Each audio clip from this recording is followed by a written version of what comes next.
Hello বন্ধুরা, আশা করি সবাই ভালো আছেন। ইন্ডিয়ান ট্যুরিস্ট ভিসা নিয়ে নতুন কিছু তথ্য পেয়েছি, সেগুলো আপনাদের মাঝে শেয়ার করব। আমরা সকলেই ভেবেছিলাম 6 মের পর থেকে হয়তো ইন্ডিয়ান ট্যুরিস্ট ভিসার কার্যক্রম চালু হবে।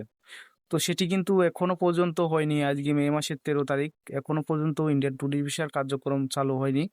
তো পশ্চিমবাংলায় ভোট হয়ে গিয়েছে, সেখানে মুখ্যমন্ত্রী হয়েছে শুভেন্দু অধিকারী। তো তারপর থেকে কিন্তু বর্ডারগুলোতে কড়াকড়ি আরোপ করেছে।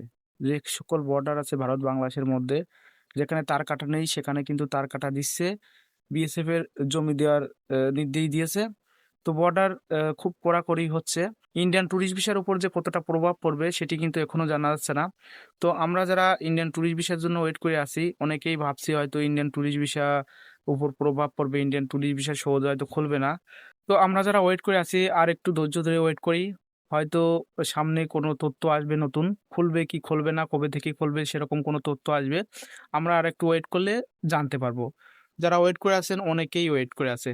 মেডিকেল ভিসা করছে না, ট্যুরিস্ট ভিসা নিয়ে ভারতে যাবে। অনেক দিন বন্ধ আছে, অনেকেই আশাবাদী যে ট্যুরিস্ট ভিসা নিয়ে ভারতে যাবে। প্রচুর চাপ পড়বে হয়তো ট্যুরিস্ট ভিসা খুললে ফার্স্ট টাইমে। তো কিছুদিন আগে আমরা বলেছিলাম যে ট্যুরিস্ট ভিসা খুলে দেবো খুব দ্রুত, কিন্তু সেটি খুললো না। তো আশা করা যায় সামনে খুলবে। তো ভিডিওটি ভালো লাগলে লাইক কমেন্ট শেয়ার করবেন এবং চ্যানেলটি সাবস্ক্রাইব করবেন।